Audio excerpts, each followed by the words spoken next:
8 years na. 8 years na. So, ang tagal nyo na parang mag-boyfriend, girlfriend. Tapos 4 years old na yung, baby boy or girl? Girl po. Baby girl. Ano ba ang routine niyo araw-araw dito? Ano po, maglinis po. Kung ano pong mga gawain po dito kasi wala naman po kaming kapitbahay. Kaya nga, di ba kayo natatakot? Hindi naman po. Sa ngayon, matagal na po kami ganito kahit saan pa po kami sa tira dito. Dati po taga kami ng kanungan. Mas matilim doon. Opo, lalong wala kami doon madaling po doon. So, dito kasi diba nung umabot kami ng gabi, parang kayo lang yung may ilaw dito sa lugar na to. Tapos paglagpas, wala na, madilim na. Opo, kaya... So, normal na sa inyo yun. Normal na po yun sa amin. Kaya po, bumabawi na kami sa mga aso, kaya dami pa namin aso. Pero sa buong buhay yung nakatira dito, wala naman may mga nagtangkang pumasok dito na masamang tao. Meron po.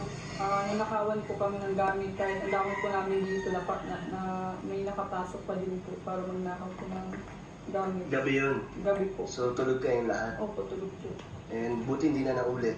Hindi na po. Kaya nag-alaga po kami ulit ng aso. So bakit naman kayo pinasok? Ano po, hindi po lang, sobrang sarap po ng tulog namin. Hindi po kami nagmalimit nakapasok po kahit po ang dami po namin sa loob. So talagang gawain niya na siguro yun. Pero matagal na yun. Matagal na po, last year. And ngayon, nag-iingat na kayo lagi. Lalo na kayo na napapanood na kayo. Na nakikita yung mga tulong na binibigay sa inyo. Dapat mas doble ingat kayo. Opo, ganun nga po. Kaya ano naman masasabi mo, Ate May, sa kapatid mong si Erica na ngayon ay maraming nagsusuporta sa kanya, sa pamilya niyo, maraming nagpapaabot ng tulong. Sobrang saya po kasi ang dami po sumusuporta po sa kapatid ko po at nagmamahal.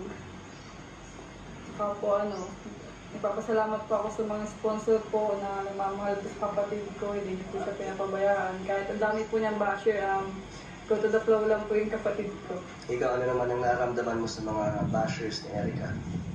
Wala lang, wala namang kirot, mga ganun, wala. Hindi kayo affected? Normal, hindi. So, bahala na sila. Bahala, kasi mas madaming basher, mas madaming blessing. So, ano lang masasabi mo sa mga patuloy na nagbabash sa inyo? Salamat kasi binabash niyo kami.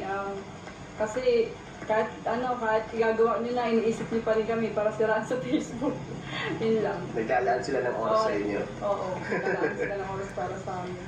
So, ayun. Hindi naman po kami na-apektuhan kasi mga sinasabi nila, mga naman po, kasi mga ganyan lang po. Hindi totoo, kaya hindi kayo nagigilty. Opo, kasi wala mong kami kapitbahay dito, sino pong maninira po sa amin. Umaasa lang po sila sa Facebook. Paano sino pong maninira sa Facebook? Yan, tama. So, Ate May, ikaw naman bilang isang panganay kay Erica, anong suporta ang pinapakita mo sa kanya? Sinusuportan po siya na wag po papa-apekto kasi madali lang yan madali lang yan ma-apektuhan sa mga ganyan, pero nung una na-apektuhan niya, sabi ko sa kanya, huwag kang ma-apektuhan kasi hindi lang naman ikaw nababash. Sabi ko, gawin mo lang normal kasi hindi naman totoo yung mga sinasabi ng mga yan. Hindi na, tumatawa-tawa na lang siya. So, hindi mo siya parang pinapalakas mo lalo ang loob niya. Sanay ka na ba sa dati pa, may ganyan na ba kayo dati? May mga naninira? Hindi naman ako sanay kasi wala pa lang kami kapitbahay dati. Meron lang kami kapitbahay nung nasa Maynila kami. Paano po kami palipat-lipat po kami ng bahay? Kayo. So, gano'n na kayo katagal dito nag-i-stay sa Bicol? Matagal na po. Matagal na dito sa Lula kasi dito pa po kami nag-aaral ng high school So, kamusta naman dito ang pagtira niyo? Parang dito na kayo talaga nag-stay na? Ano po, masaya po.